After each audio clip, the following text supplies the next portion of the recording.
ولما جاءهم كتاب من عند الله مصدق لما معهم وكانوا من قبل يستفتحون على الذين كفروا فلما جاءهم ما عرفوا كفروا به فلعنة الله على الكافرين بئس ما اشتروا به أنفسهم أن يكفروا بما أنزل الله بغيا أن ينزل الله من فضله على من يشاء من عباده فباءوا بغضب على غضب وللكافرين عذاب مهين. ആയത്ത് 89. ولما جاءهم كتاب من عند الله مصدق لما معهم അവരുടെ പക്കലുള്ള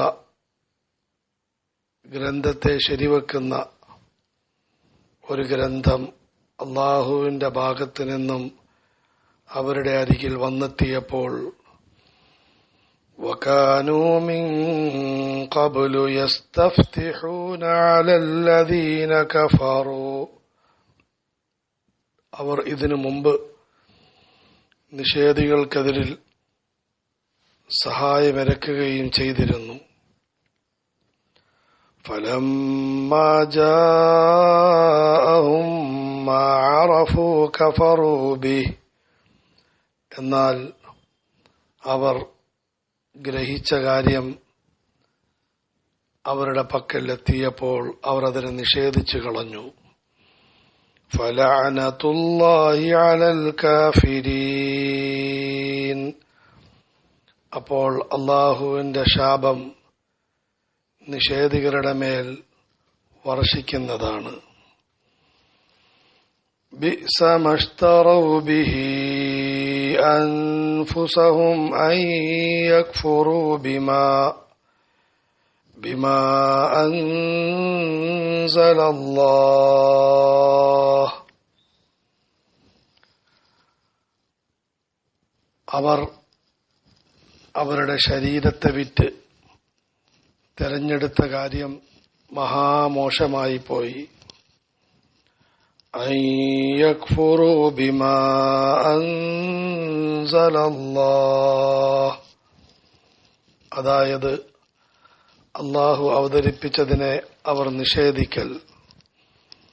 بغيا أن ينزل الله من فضله على من يشاء من عباده അല്ലാഹുവിന്റെ ദാസന്മാരിൽ നിന്നും അവരുദ്ദേശിക്കുന്നവരുടെ മേൽ അല്ലാഹുവിന്റെ ഔദാര്യം ഇറക്കുന്നതിനോടുള്ള അസൂയയുടെ പേരിലാണ് അവരിപ്രകാരം ചെയ്തത്.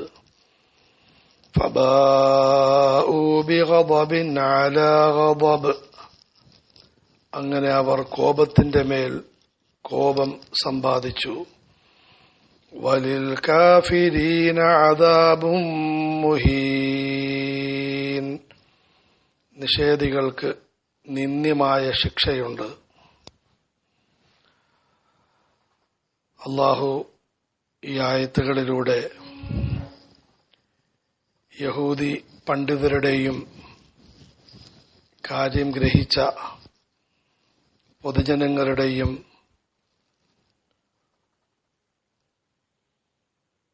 നിന്ദ്യമായ ഒരു നിലപാടിനെ ഉണർത്തുകയാണ്. അതായത് അവരുടെ വർഗീയത, പക്ഷപാതിത്വം, സത്യം സ്വീകരിക്കുന്നതിൽ നിന്നും അവരെ തടഞ്ഞു നിർത്തി. ഒരു ഭാഗത്ത് ആദരവായ മുഹമ്മദുർ റസൂലുള്ളാഹി സല്ലല്ലാഹു അലൈഹി വസല്ലമയുടെ നിയോഗത്തിന് മുമ്പ് അവരുടെ വേദഗ്രന്ഥങ്ങളുടെ വിവരണങ്ങളുടെ വെളിച്ചത്തിൽ അവർ അന്ത്യപ്രവാചകനെ പ്രതീക്ഷിച്ചിരുന്നു.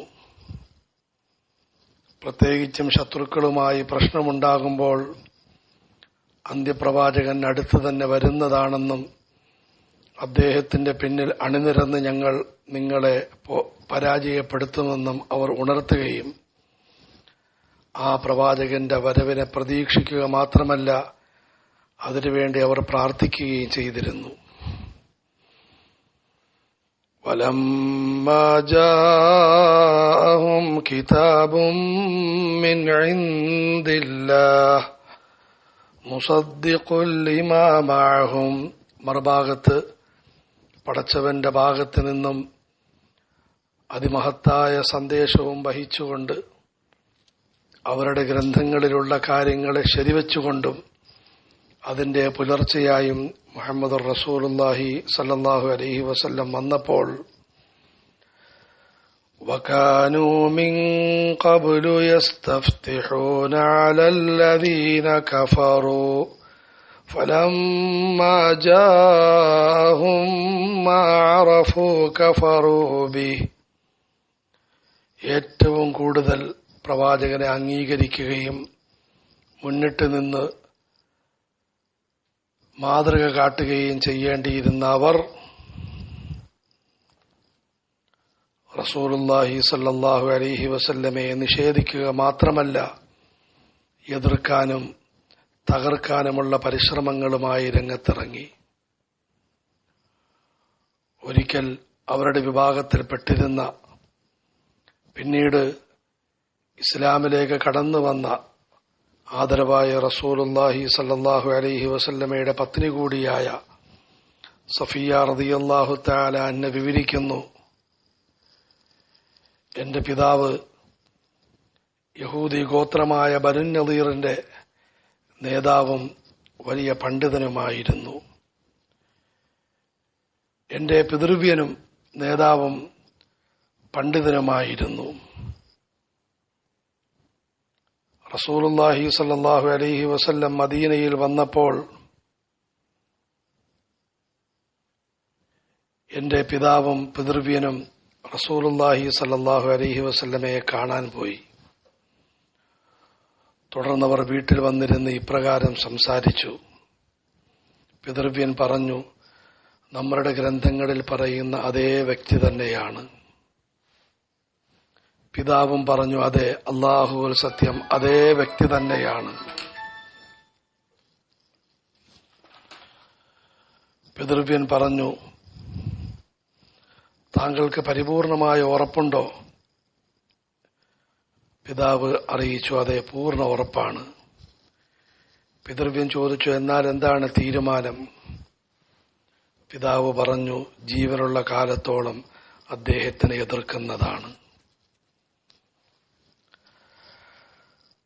ആകയാൽ അവരുടെ വലിയൊരു കുഴപ്പമാണ് അറിഞ്ഞുകൊണ്ട് നിഷേധിക്കൽ. ഇവിടെ നിന്ന് നാം ഓരോരുത്തരും നമ്മെക്കുറിച്ചും മറ്റുള്ളവരെക്കുറിച്ചും ചിന്തിക്കുക. നമ്മൾ ആദരവായ റസൂലുള്ളാഹി സ്വല്ലല്ലാഹു അലൈഹി വസല്ലമയിൽ വിശ്വസിച്ചു, തങ്ങളെക്കുറിച്ച് മനസ്സിലാക്കി. എന്നാൽ റസൂലുള്ളാഹി സ്വല്ലല്ലാഹു അലൈഹി വസല്ലമയെ അംഗീകരിക്കുന്നതിൽ നാം എത്രമാത്രം ശ്രദ്ധിക്കാറുണ്ട്. നമ്മളുടെ സന്താനങ്ങളിലേക്കും പരിസരങ്ങളിലേക്കും പോകിൻ മുസ്ലിം സമുദായത്തിൽ എത്രയോ ആളുകൾ റസൂലുള്ളാഹി സ്വല്ലല്ലാഹു അലൈഹി വസല്ലമയെ അറിഞ്ഞുവെന്നല്ല വിശ്വസിച്ചുകൊണ്ട് തന്നെ പല ദീനീ കാര്യങ്ങളെയും നിഷേധിക്കുകയും നിന്ദിക്കുകയും ചെയ്യുന്നുണ്ട്. നമ്മൾ ഉണരുകയും സമുദായത്തെ ഉണർത്തുകയും വേണം. ഇന്നത്തെ കാലഘട്ടത്തിൽ പ്രത്യേകിച്ചും ഈ കാര്യം വലിയ ആവശ്യമാണ്. അപ്പുറത്ത് സഹോദര സമുദായങ്ങളിലേക്ക് നീങ്ങിൻ. യഹൂദ സഹോദരങ്ങൾ, ക്രൈസ്തവ സഹോദരങ്ങൾ, ഹൈന്ദവ സഹോദരങ്ങൾ അവരുടെ ഗ്രന്ഥങ്ങളിൽ റസൂലുള്ളാഹി സ്വല്ലല്ലാഹു അലൈഹി വസല്ലമയെ പറ്റി ഇന്നും പരാമർശങ്ങളുണ്ട്.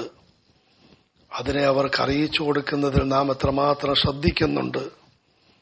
അതുപോലെ അമുസ്ലിം സഹോദരങ്ങളും ചിന്തിക്കാൻ, നിങ്ങളുടെ ഗ്രന്ഥങ്ങളിലുള്ള ആ യാഥാർത്ഥ്യങ്ങളെ നിങ്ങൾ മനസ്സിലാക്കി അതിനെ ഉൾക്കൊള്ളുന്നതിന് എന്നാണ്. വർഗീയതയുടെയും അതുപോലെ മത പക്ഷപാതിത്വങ്ങളുടെയും അന്തര ഇന്ന് മനുഷ്യനെ വല്ലാത്ത അപകടത്തിലേക്ക് കൊണ്ടെത്തിച്ചുകൊണ്ടിരിക്കുന്നു. ഫലഅനതുല്ലാഹി അലൽ കാഫിരീൻ. എല്ലാവരും അറിയൻ, സത്യം മനസ്സിലാക്കിയിട്ടും നിഷേധിക്കുന്നവർ, സത്യം മനസ്സിലാക്കാൻ അവസരമുണ്ടായിട്ടും അതിനു നേരെ കണ്ണടയ്ക്കുന്നവർ, അവരുടെ മേൽ പടച്ചവന്റെ ശാപം പെയ്തിറങ്ങുകയാണ്. അവർക്ക് എത്ര സ്ഥാനങ്ങളും സമ്പത്തും ലഭിച്ചാലും ശരി, അവർ ശപിക്കപ്പെട്ടവരാണ്. ഏറ്റവും വലിയ ദരിദ്രരും ഏറ്റവും വലിയ സമ്പത്തിനെ കളഞ്ഞു കുളിച്ചവരുമാണ്. بئس ما اشتروا به أنفسهم أن يكفروا بما أنزل الله. അടുത്തതായി പടച്ചവൻ പറയുന്നു, അവർ കുറെ ലാഭം വിചാരിച്ചുകൊണ്ടാണ് ഇങ്ങനെയൊരു കാര്യം ചെയ്തത്. ഞങ്ങൾക്ക് സമ്പത്ത് കിട്ടും, സ്ഥാനം കിട്ടും, അധികാരം കിട്ടും എന്നെല്ലാം വിചാരിച്ചാണ് അവർ ഇപ്രകാരം ചെയ്തത്. പക്ഷേ ഇഹത്തിലെയും പരത്തിലെയും കഠിനമായ നഷ്ടം ഏറ്റുവാങ്ങിക്കൊണ്ട് അവർ തെരഞ്ഞെടുത്ത കൂലി വളരെ മോശമായി പോയി. അവരുടെ കച്ചവടം വളരെ നിന്ദ്യമായി പോയി. أن يكفروا بما أنزل الله بغيا أن ينزل الله من فضله على من يشاء. കാരണം അവർ ഈ വർഗീയതയുടെ പേരിൽ പടച്ചവന്റെ സന്ദേശത്തെയാണ് നിഷേധിച്ചിരിക്കുന്നത്. بغيا أن ينزل الله من فضله على من يشاء من عباده. ഇപ്രകാരം അവർ ചെയ്യാനുള്ള കാരണമെന്ത്? വെറും അസൂയ മാത്രം. പടച്ചവന്റെ അനുഗ്രഹം, ആ അനുഗ്രഹത്തിലെ പ്രധാനപ്പെട്ട അനുഗ്രഹമായ പ്രവാചകത്വം അള്ളാഹു ഉദ്ദേശിച്ചൊരു വ്യക്തിക്ക് നൽകി, തങ്ങൾ ഉദ്ദേശിച്ചവർക്ക് കിട്ടിയില്ല എന്നുള്ള അസൂയയുടെ പേരിലാണ് അവർ ഇത്ര വലിയ ആക്രമണത്തിന് തയ്യാറായത്. അസൂയ മനുഷ്യനെ കൊണ്ട് വലിയ തിന്മകൾ പ്രവർത്തിപ്പിക്കും. അതിലേറ്റവും വലിയ തിന്മയാണ് കാര്യങ്ങൾ അറിഞ്ഞുകൊണ്ട് നിഷേധിക്കുന്ന ദുസ്വഭാവം. അസൂയയിൽ നിന്നും ഉണ്ടാകുന്നതാണ്. ഫബാഉ ബിഗളബിൻ അലാ ഗളബ്. അങ്ങനെ അവർ പടച്ചവന്റെ കോപത്തിന്റെ മേൽ കോപം സമ്പാദിച്ചു. അവരുടെ രാവുകളും പകലുകളും കൊണ്ട്, അവരുടെ നാവുകളും ശേഷികളും കൊണ്ട് അവർ പടച്ചവന്റെ കോപം സമ്പാദിച്ചു. വലിൽ കാഫിരീന അദാബും മുഹീൻ. തീർച്ചയായും നിഷേധികൾക്ക് നിന്ദ്യമായ ശിക്ഷയുണ്ട്. അവർ നിന്ദ്യരായിത്തീരും. അസൂയാലുക്കൾ തകരുന്നതാണ്, അസൂയാലുക്കൾ പരാജയപ്പെടുന്നതാണ്, പടച്ചവന്റെ കഠിനമായ ശിക്ഷയുണ്ടാകുന്നതാണ്. അതുകൊണ്ട് എന്തെങ്കിലും അസൂയ നമ്മുടെ മനസ്സിലുണ്ടായാൽ അത് മാറ്റാനുള്ള വഴിയും ഈ ആയത്തിൽ അല്ലാഹു പറയുന്നു. പടച്ചവൻ അവന്റെ അനുഗ്രഹം ആർക്കെങ്കിലും കൊടുത്തു, അത് നമ്മൾ എന്ത് അസൂയപ്പെടാൻ എന്തിരിക്കുന്നു? സൂറത്തുൻ നിസായിൽ അല്ലാഹു പറയുന്നുണ്ട്, വസ്അലുല്ലാഹ മിൻ ഫദ്ലി. അല്ലാഹുവിന്റെ ഔദാര്യം പടച്ചവനോട് നിങ്ങൾ ചോദിക്കും.